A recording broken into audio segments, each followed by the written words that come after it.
Bismillahirrahmanirrahim. Assalamualaikum warahmatullahi wabarakatuh. Selamat jumpa anak-anakku. Hari ini kita akan belajar tentang pengantar basis data.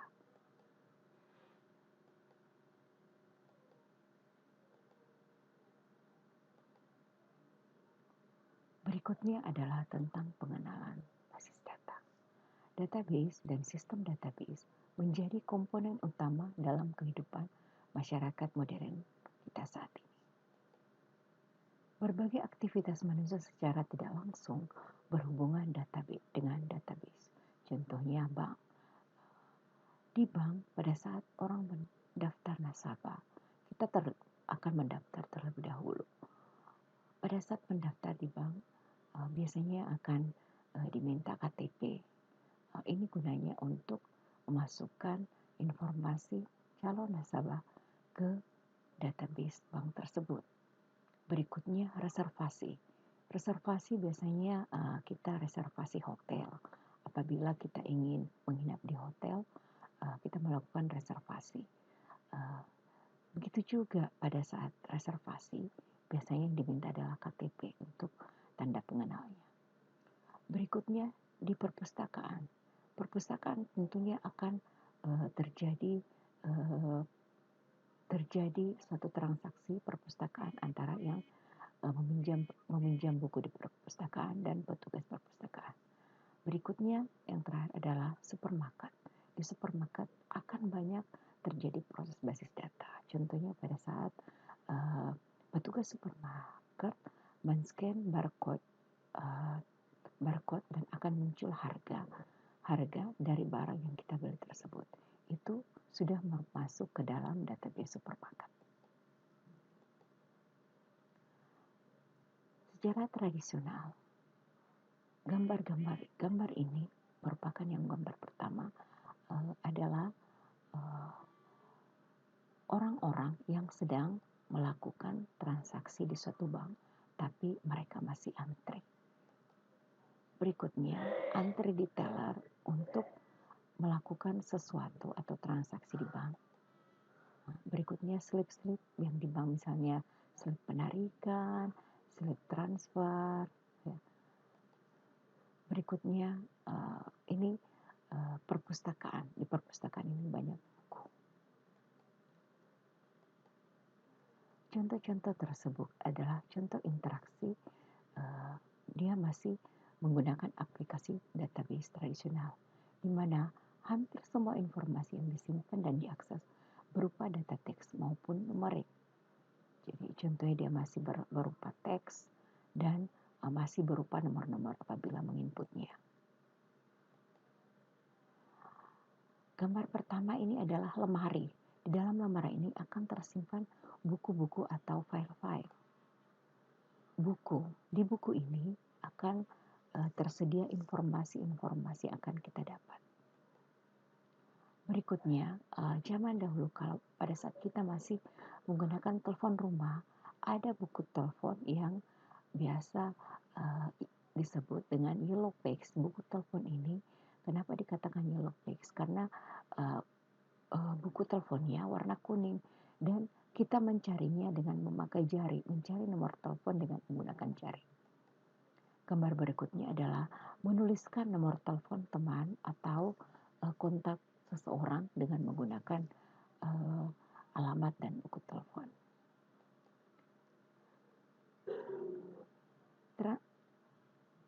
Proses lemari, buku telepon dan alamat dan buku telepon bisa dengan mudah dengan melakukan komputerisasi, itu dengan database.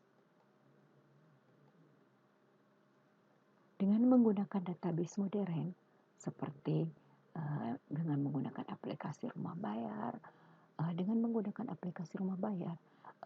kita bertransaksi membayar telepon, tagihan listrik bisa melalui aplikasi rumah bayar. Berikutnya dengan aplikasi perpustakaan, berikutnya dengan banking online atau online banking, dengan bisa memudahkan transaksi bila kita akan melakukan transaksi keuangan. Dan berikutnya dengan menggunakan Bank Amerika. Sekarang kita masuk ke pengertian. Pengertian basis data. Yang pertama adalah istilah basis data. Istilah basis data biasa diistilahkan dengan lemari atau lemari arsip, di mana di lemari arsip tersebut buku-buku atau file-file akan tersimpan. Yang kedua, istilah basis data merupakan tempat penyimpanan buku, telepon, lemari, dan kartu katalog, dan sebagainya. Basis data. Basis berasal dari kata markas atau gudang, tempat bersarang, dan tempat berkumpul. Data dan informasi. Data merupakan sesuatu yang menyangkut barang, kejadian, aktivitas, dan transaksi yang telah tercatat, diklasifikasikan, dan disimpan namun belum memiliki makna. Karena barang-barang, kejadian, aktivitas tersebut hanya berupa kejadian saja, belum ada sesuatu yang terjadi, makanya disebut belum memiliki makna. Contohnya manusia, dosen, MHS, mahasiswa, pelanggan, sebagainya. Barang bisa berupa buku, meja, peristiwa, konsep, dan sebagainya yang direkam baik dalam bentuk angka, huruf, teks, gambar, ataupun suara. Sedangkan informasi adalah data yang telah dikelola dalam bentuk tertentu untuk memberikan makna atau arti bagi penerimanya. Basis data adalah sekumpulan data yang saling berelasi ataupun saling berhubungan. Basis data yang kedua adalah himpunan kelompok data atau arsip yang saling berhubungan yang diorganisasi sedemikian rupa sehingga kelak dapat dimanfaatkan kembali dengan cepat. Pengertian yang ketiga adalah kumpulan data yang saling berhubungan yang disimpan secara bersama tanpa adanya pengulangan ataupun redundansi data. Contoh ini adalah data mahasiswa. Data ini mahasiswa. Mahasiswa, data-datanya terdiri dari nomor NRP.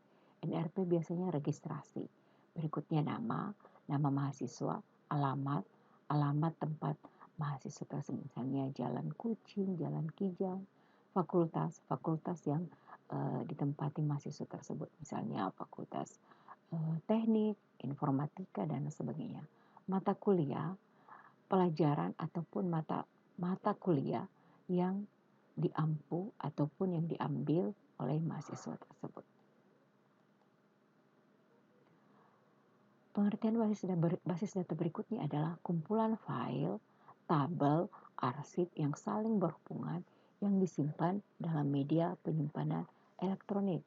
Kumpulan-kumpulan file tersebut dibuat dalam bentuk tabel dan diarsipkan sehingga file-file, tabel, dan arsip tersebut disimpan dengan menggunakan penyimpanan elektronik.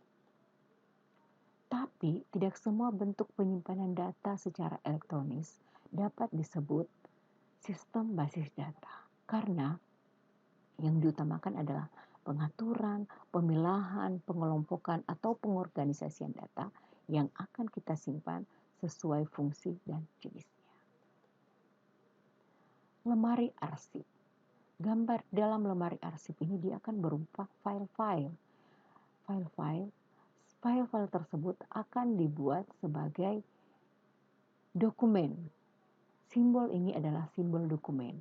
File pegawai, file yang dimasukkan ke dokumen, dia akan berubah menjadi dokumen pegawai, dokumen produksi, dokumen pembelian, dokumen penjualan. Setelah dokumen-dokumen tersebut ini dimasukkan ke harddisk komputer, dia akan berubah menjadi file pegawai, file produksi, file pembelian, dan file penjualan. Operasi dasar basis data. Operasi dasar basis data terdiri dari pembuatan basis data baru, perintahnya adalah create database, penghapusan basis data, perintahnya drop database, pembuatan file atau tabel baru, perintahnya create file ataupun create tabel, penghapusan file atau tabel, perintahnya drop tabel, penambahan pengisian data baru ke dalam file atau tabel, perintahnya insert tabel, pengambilan data dari sebuah file atau tabel, biasa retrieve, berikutnya perubahan data dari sebuah file atau tabel, perintahnya update, dan penghapusan data dari sebuah file atau tabel, drop file ataupun drop tabel. Sejarah basis data. Basis data modern muncul pada tahun 1960-an. Dan pada tahun 1970, peneliti IBM yang bernama Ted Code menerbitkan artikelnya yang pertama untuk basis data relasional. Tahun 1973, Charles W. Bashman menerima penghargaan Turing Award sebagai pelopor di bidang basis data.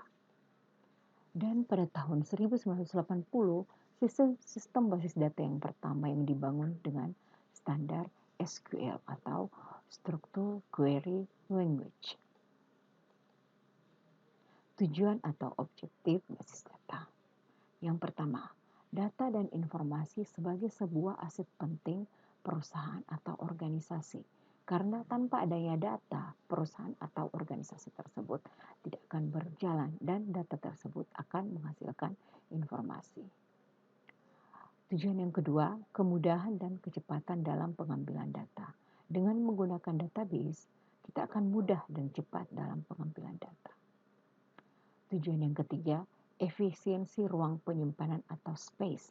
Dengan menggunakan basis data, kita akan bisa mengurangi atau menghilangkan redundansi atau pendobolan data. Yang keempat, keakuratan atau akurasi.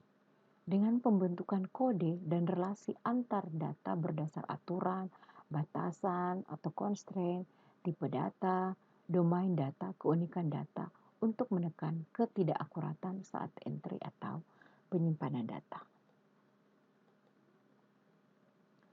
Tujuan berikutnya adalah ketersediaan atau availability, yaitu pemilahan data yang sifatnya pasif dari database aktif. Jadi, database yang sifat-sifatnya pasif yang sudah tidak dipergunakan lagi kita pilih dari database yang aktif.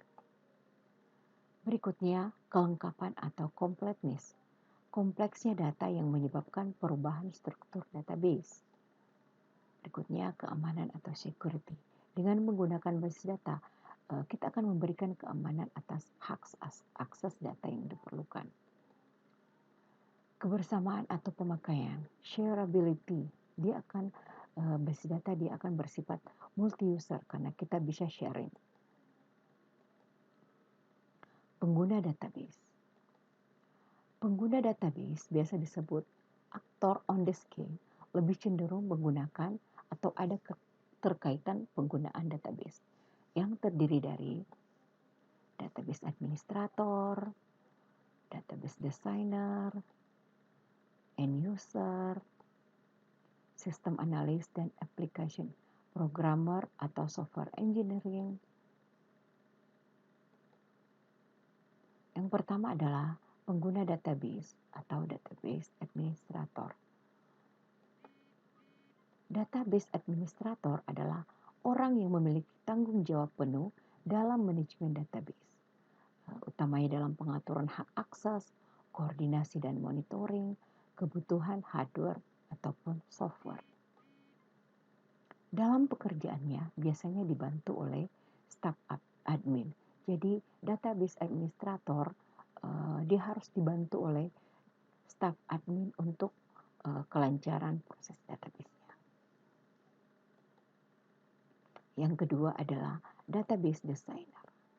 Database designer bertanggung jawab dalam identifikasi data yang tersimpan dalam database, menentukan struktur data yang tepat untuk disimpan dalam database. Database designer perlu koordinasi akan kebutuhan user-user dalam database tersebut. Karena tanpa adanya koordinasi, seorang database designer tidak akan tahu apa yang akan dibutuhkan user dalam database tersebut. Yang ketiga, end user database.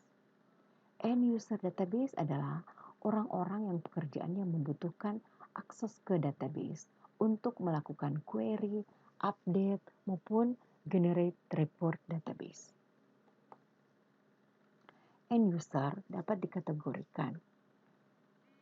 Yang pertama, casual end user atau end user tetap adalah user yang tidak selalu mengakses database, tapi kadang memerlukan informasi terbaru. Berikutnya, naive parametric end user adalah user yang pekerjaan selalu konstan, query, dan update data seperti bank teller dan pegawai reservasi, dan sebagainya. Sophisticated end user, user yang melengkapi kebutuhan database user seperti engineering, scientist, business analyst. Stand-alone user, user yang memaintain personal database. System analyst dan application programmers atau software engineering. System analyst adalah orang yang menentukan kebutuhan sistem end user. Application programmers atau software engineering adalah orang yang kerjaannya berhubungan dengan kebutuhan koneksi database. Workers behind the scene adalah orang-orang yang tidak tertarik pada database, akan tetapi lebih cenderung pekerjaannya mendevelop tool untuk kebutuhan database. Worker behind the scene dapat dikelompokkan sebagai berikut. DBMS, System Design dan Implementer, adalah orang-orang yang merancang dan mengimplementasikan modul-modul dan interface paket-paket software DBMS. Contohnya modul, katalog, proxy query length, proxy interface, akses dan buffering data, controlling concurrency, handling data recovery, dan security interfacing, interface for integrated system. Tool developer adalah orang-orang yang merancang dan mengimplementasikan tools untuk mendukung software DBMS, tool untuk meningkatkan performance database, tools untuk memonitoring operasional database, dan sebagainya. Operator dan maintenance personal. Para personel administrator yang bertanggung jawab akan jalannya operasional database, termasuk maintenance hardware, software, DBMS. Manfaat database. Yang pertama adalah terpusat, kedua sharing, ketiga quick editing, keempat akurasi dan konsistensi, kelima security, keenam transaksi. Sifat database. Database bersifat berbagi atau sharing, dapat digunakan atau dapat diakses oleh satu atau lebih pengguna atau user. Yang kedua, database bersifat integrasi, itu tidak terjadi redundansi data atau data yang double. Redundansi data terdapat dua atau lebih data yang sama. Jadi dalam sifat database tidak akan terdapat dua data yang sama. Dia akan dipilah-pilah dan akhirnya data tersebut tidak akan sama dan bisa sendiri-sendiri. Berikutnya keamanan. Keamanan karena adanya pembatasan hak akses basis data. Jadi apabila ada orang yang ingin mengakses basis data, dia harus mempunyai akses untuk masuk ke dalam basis data tersebut. Contoh gambarnya, ini ada keamanan basis data dan orang-orang yang bisa mengakses basis data tersebut. Abstraksi. Abstraksi itu hayalan. Abstraksi itu hayalan. Sama seperti basis data menghayal, kita bisa menghayalkan data. Basis data dipandang sebagai model nyata. Nyata karena dia di dalam komputer. Berikutnya, informasi yang disimpan dalam basis data merupakan sebuah usaha untuk menyajikan sifat dari beberapa objek yang sesungguhnya. Contohnya manusia. Kita bisa mewakili manusia dengan menggunakan KTP. KTP itu adalah tanda pengenal yang bisa mewakili objek dari manusia tersebut. KTP, di dalam KTP ada namanya, alamatnya, dan itu mewakili abstraksi dari manusia atau orang tersebut. Independensi. Jika sebuah perubahan dibuat dalam beberapa bagian dari suatu sistem aplikasi, maka seharusnya perubahan itu tidak mempengaruhi struktur data dasar yang digunakan oleh aplikasi. Jadi database tersebut bersifat bebas, tidak akan terpengaruh. Sistem basis data atau DBMS biasa disebut dengan Database Management System. Adalah sistem yang terdiri atas sekumpulan tabel data yang saling berhubungan dan sekumpulan program atau DBMS, Database Management System, yang memungkinkan berbagai user dan atau program lain dapat mengakses dan memanipulasi tabel-tabel tersebut. Setelah memperhatikan modul dan memahami dengan seksama, anak-anakku bisa mengerjakan kuis ini. Yang pertama, apa yang disebut dengan basis data. Yang kedua, apa bedanya basis data dan DBMS. Contoh real, contoh yang nyata dalam kehidupan sehari-hari. Berikutnya, sebutkan aplikasi-aplikasi basis data yang diketahui. Apakah semua penyimpanan data secara elektronis dapat dibuat sebagai basis data? Dan sebutkan operasi dasar basis data. Ini ditulis, jawabannya ditulis dan dikirim di classroom atau bisa juga dicatat saja dan dikirim pada saat pertemuan offline. Sekian dan terima kasih. Wassalamualaikum warahmatullahi wabarakatuh.